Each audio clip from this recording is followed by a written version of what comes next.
Hello everyone, Constitutionalist Libertarian here, and today we're going to be taking a look at an article from Principia Scientific International. I wanted to get into this one last week, but I didn't have enough time to, so I figured I'd cover it now.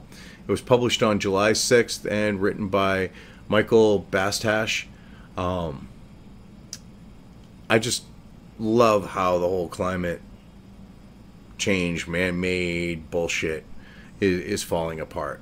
Exclusive. Study finds temperature adjustments account for nearly all of the warming and climate data. Well, yeah. I mean, also, if you go look, all of the warming is within the fucking margin of error for the studies that they're doing on it. It's so fucked up. A new study found adjustments made to global surface temperature readings by scientists in recent years are totally inconsistent with the published and credible U.S. and other temperature data. Well, of course, because they've been fucking with it. Thus, it is impossible to conclude from the 3 published GAST datasets that recent years have been the warmest ever, despite current claims of record-setting warming, according to a study published June 27th by 2 scientists and a veteran statistician. The peer-reviewed study tried to validate current surface temperature datasets managed by NASA, NOAA, and the UK Meteorology Office, all of which make adjustments to raw thermometer readings. Skeptics of man-made global warming have criticized the adjustments. Well, of course, because not only are they doing adjustments to the data, they're closing locations that don't have things like urban sprawl or,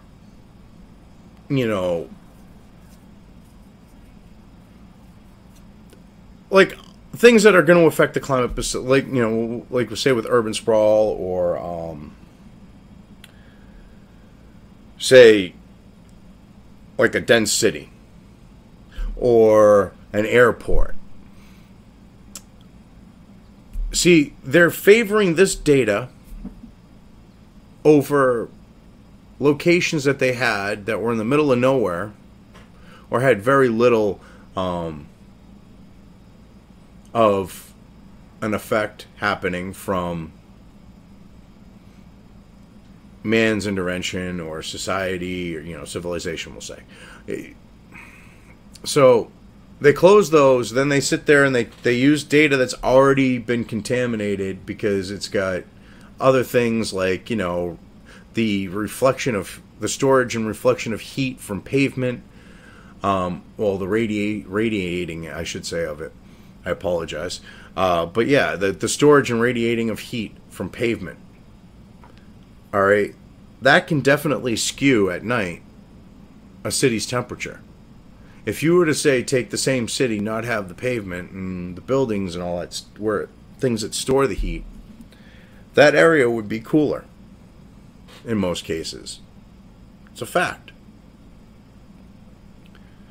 So they then take that data and then fucking tweak it on top of it.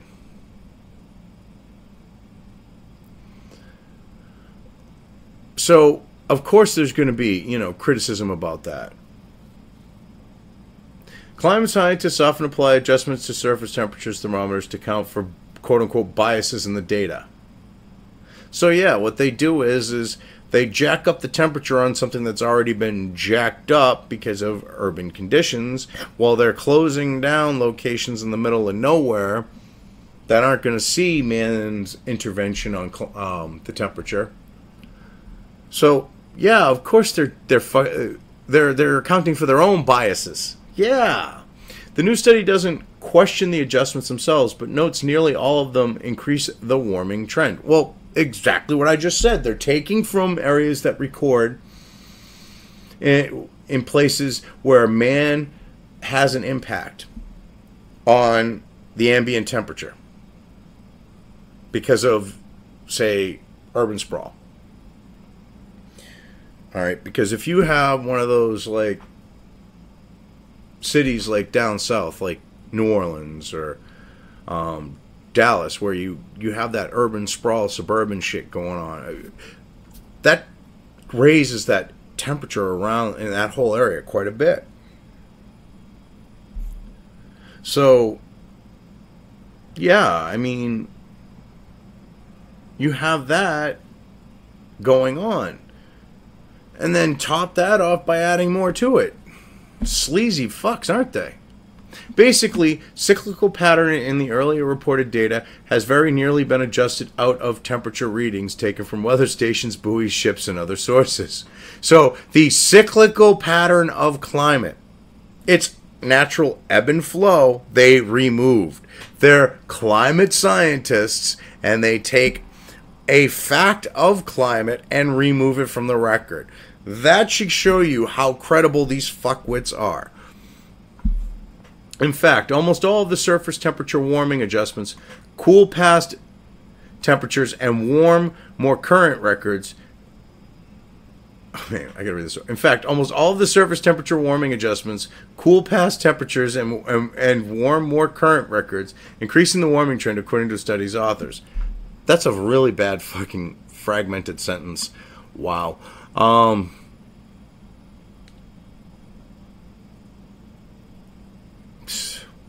Wow. Nearly all of the warming they now show is in the adjustments, meteorologist Joe Diello, a study co-author, told the Daily Caller News Foundation in an interview. Each data set pushed down the 1940s warming and pushed up the current warming. Well, of course. Because if you have the 1940s warmer than what they were, I mean, or even the 30s, I mean, you have a fucking Dust Bowl going on and drought. I mean, that's kind of brought on by certain conditions. I mean, yes, the farmers did help create the fucking situation, but the weather exaggerated it quite a bit. There's something that you gotta be ignoring. And it's the fact that it was cooler. That founder of, oh God, I wish I could think of his name. He was a founder, one of the original founders of Greenpeace. He's a ecologist, well, he's an environmental scientist, like climate and that. And he's brought up how back then, and this is going by the actual temperature record, part of the reason why there was the Dust Bowl is because with cooler temperatures you have less rain, to some extent. The warmer you get, the more clouds are produced, the more rain you get, is the theory of the gist of what he was saying. You would think that when you make adjustments, you'd sometimes get warming and sometimes get cooling. That's almost never happened, said Diallo, who co-authored the study with statistician James Wallace and Cato Institute climate scientist Craig Idso. Their study found measurements nearly always exhibited a steeper, warmer, linear trend over its entire history, which was nearly always accomplished by systematically removing the previously existing cyclical temperature pattern.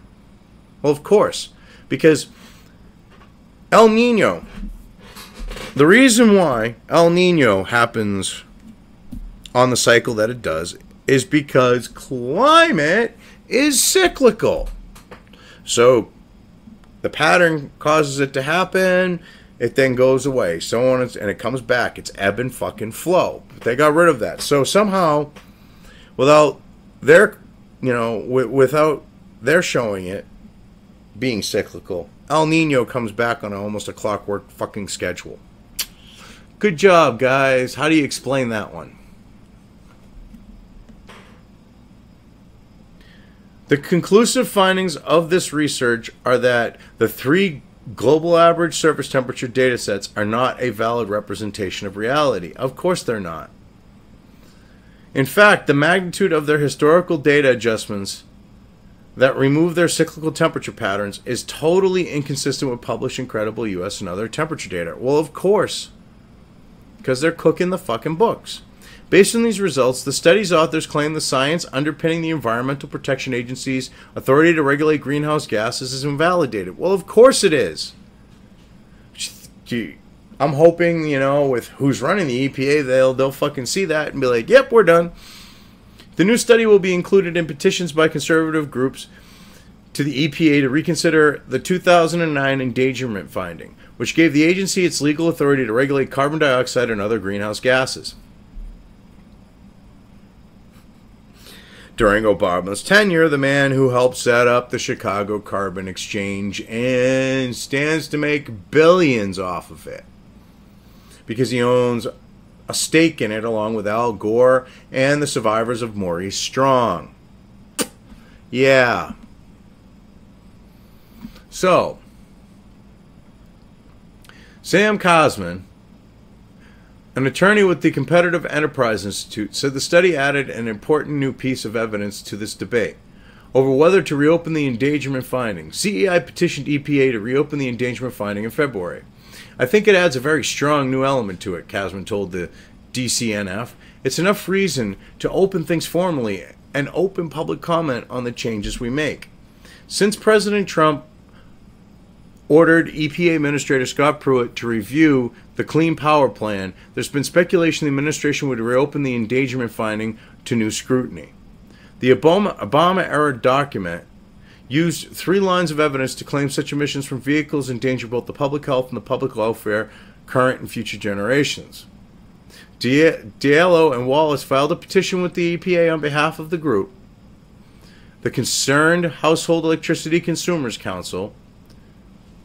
They relied on their past research, which found one of EPA's lines of evidence simply does not exist in the real world.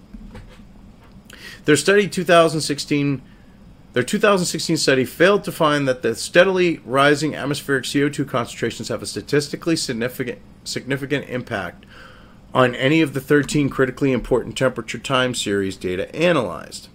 In sum, all 3 of the lines of evidence relied upon by EPA to attribute warming to human GHG emissions are invalid, reads CHCCC's petition. The endangerment finding itself is therefore invalid and should be reconsidered. Exactly.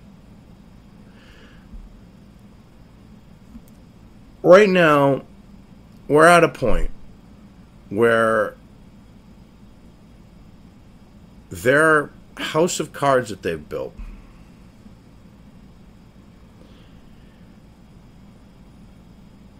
is failing. It's gonna, I mean, you breathe the wrong way, you look at it the wrong way, you're gonna have cards falling over. And it's just all gonna come crumbling down. They don't understand that. They think they can keep pushing the shit, but when you have them able to, by taking the public data, show that they're cooking the fucking books. Because they're not cooking the fucking public data. I'm surprised they weren't. That should say a lot.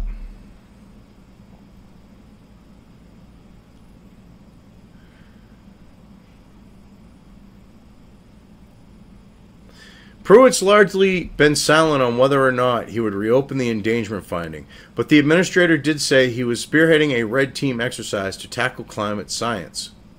Secretary of Energy Rick Perry also came out in favor of a red-blue team exercise, which are used by military and intelligence agencies to expose any vulnerabilities to systems or strategies. See, Rick Perry, fine by me, Pruitt, fine by me, yeah, let's do this. But see, the people that do push the climate shit don't want that. Environmental activists and climate scientists largely panned the idea. Exactly. With some even arguing it would be dangerous to elevate minority scientific opinions. No. Here's the thing. They're not a minority. That's what's fucked up. When you literally have to take and create a bullshit poll that keeps people attentive for less than 2 minutes, ask only a couple questions, and you're using that to have to come up with a bullshit number on how many people supposedly believe in climate, you know, like on the note of scientists believe in man-made climate change. When you rig it all so that you can try to get the fucking satisfactory result that you want, and you don't. And then you have to take a subset of a subset of a subset of a subset and narrow it down to 77 people. It might have even been another subset of a subset. But anyways, you narrow it down to 77 people, not even 100. and say 97% of them agree, your argument is lost. You have nothing to back you. Which is why these fucking assholes don't want to fucking debate. They don't want to do a red-blue exercise. They don't want to have the Socratic method involved. Because that involves the Socratic method, not critical theory. It's not with critical theory, how critical theory works, where you say something is and that's how it is. No, Socratic method, it's, okay, why? And then you got to prove why it is. And they can't prove fucking shit. The only thing they can prove is that they've been fucking living off the government tit. And that they wouldn't survive in the real world if they weren't. Well, they wouldn't survive, period, if they weren't. They just won't survive in the real world.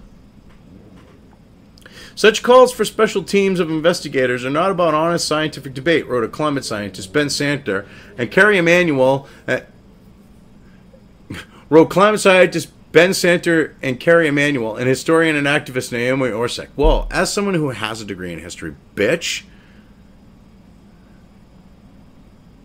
you shouldn't be fucking chiming in.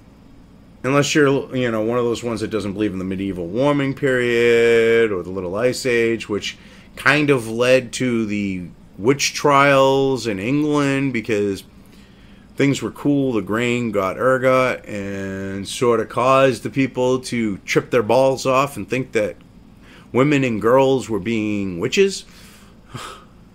Yeah. Also, how is having people have an honest fucking debate, left, right, Socratic method, the way that you're supposed to do it, and not an honest scientific debate? How is that not an honest scientific debate? Oh, that's right, Ben and Kerry. It's not honest because they're not accepting your fucking ideology. And for it to be honest, you would all have to fucking agree. Aha. Gotcha. They are dangerous attempts to elevate the status of minority opinions and to undercut the legitimacy, objectivity, and transparency of existing climate science. Really, the legitimacy, objectivity, and transparency. Well, I can name off one thing that says all of those things are complete bullshit and they're not part of it.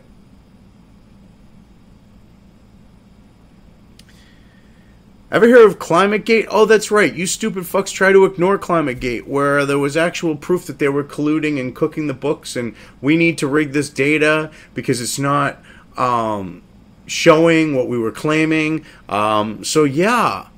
Okay.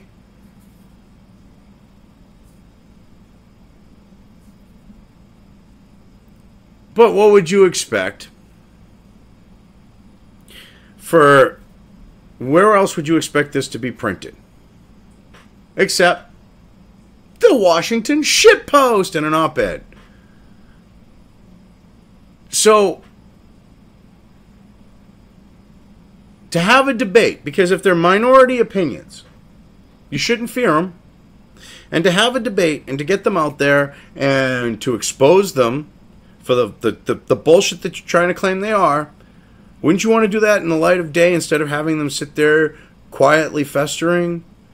I mean, wouldn't you want that? Makes sense to me. It's not about elevating them, it's about discussing them. It's about discussing your opinions. What you're afraid of is your opinions won't stand up to scrutiny. Deal with it. Frankly, I think you could do a red-blue team exercise as part of reviewing the endangerment finding, Kasman said. Okay. Well, yeah, I mean, the thing is this goes to show how desperate they are. And the Washington Post is a propaganda fucking shit show machine. It's a globalist, like, run, deep state fucking shill. It's fucking disgusting. The shit that they post, all right, anonymous source this, anonymous source that, with, like, Russia, okay, and President Trump. All of which has turned out to be complete fucking bullshit. It's turned out to be lies. Okay? So, you know that they're agenda driven. You know that they're not fact driven. And they think people are going to look at this shit, which is a statement that clearly goes to show that they don't want a discussion under the light of day using Socratic method regarding their views, okay? And make that, and you're going to try to push that as like a good thing and spin it? Wow. Washington Post, you're fucking pathetic. But this is the Constitutionalist Libertarian. Like I said, I just wanted to bring this up from last week because I thought this was really good to see. When you have proof like this that goes to vindicate you, that says, you know, hey, yeah, I might be a skeptic, but I have a reason to be a skeptic. When you have the left crumbling like they are when it comes to politics, when it comes to man-made climate change, all of it, I never honestly thought I would see this happen in my lifetime, unless we're talking, you know, years from now when I'm old, you know, senile in a home type shit and can't enjoy it. But it's actually happening sooner. Anyways, if you liked the video, definitely hit the thumbs up. If you want to see more content, subscribe.